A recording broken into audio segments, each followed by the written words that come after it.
So, good to have you here. Yeah. Nice to talk to you today.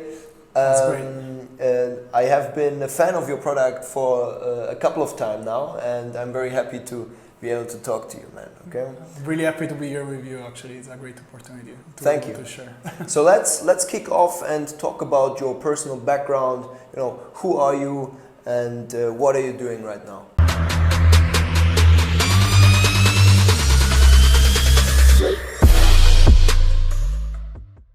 Right. So my name is Giuseppe Tomasello. I'm an Italian, I will say, entrepreneur because I'm involved in different businesses.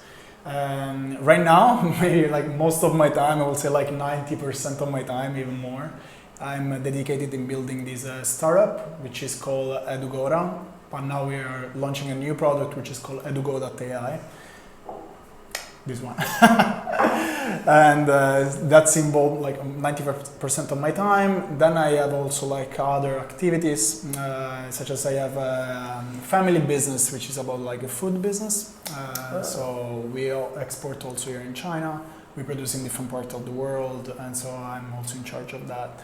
And also have another business about like renewable energies. So different activities, different perspective. But right now I'm totally focused on this, which is about like education, especially technology education. Mm-hmm. In particular, is about language learning. So that's what we do.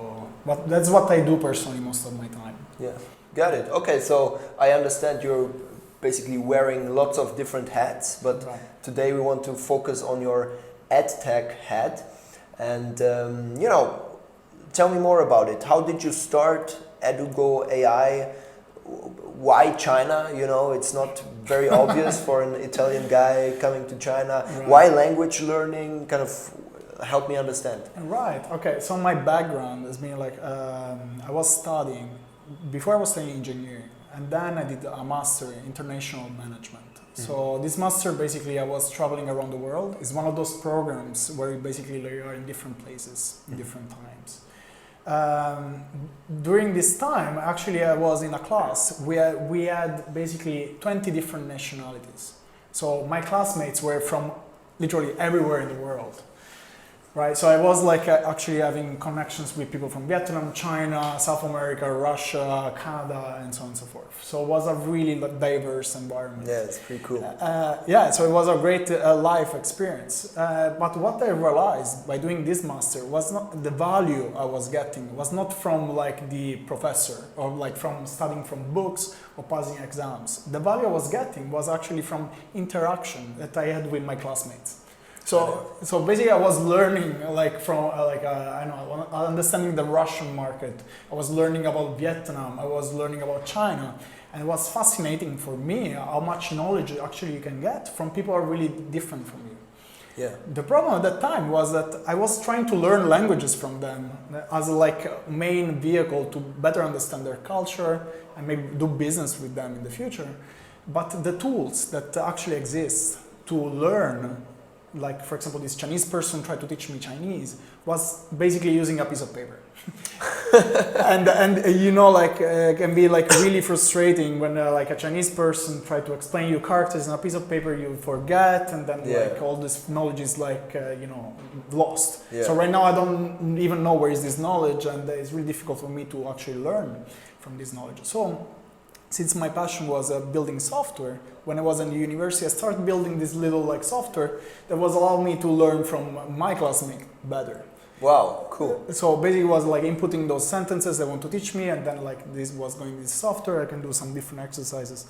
So that's how it started. It was like a tool that I built for myself in order to learn better from my classmates, because I really believe actually that was a lot of value, and I think like technology could actually help to bridge the value that you can exchange between people with really different brains. Mm-hmm. So I believe like the most valuable thing you can have in the world is like when you pick from someone else's brain And I believe that the most different is the brain you're picking from, the most valuable can be from you, Right. for you, right? Yes, right. But I think like the tools to do this brain picking are still really old and not so efficient. And I think actually technology, especially AI, can be used to improve this exchange of knowledge.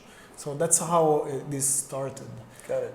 Yeah. So then the missing link, why especially China, right? I mean, you said that you talked to Chinese students, but then why China? Okay, so I think since I believe the most different are the people from you, the more value you can get. I really believe in that. Chinese people are very different from us. We are European, right? So, for example, I had my classmates were South American. I was learning Spanish from them, but it was not that difficult. Got it. The difficulty was mainly when you're actually learning Chinese. It's so different language. Got it. Yes. And actually, you need some tools to help you out, right? So that's the main reason why I am in China today.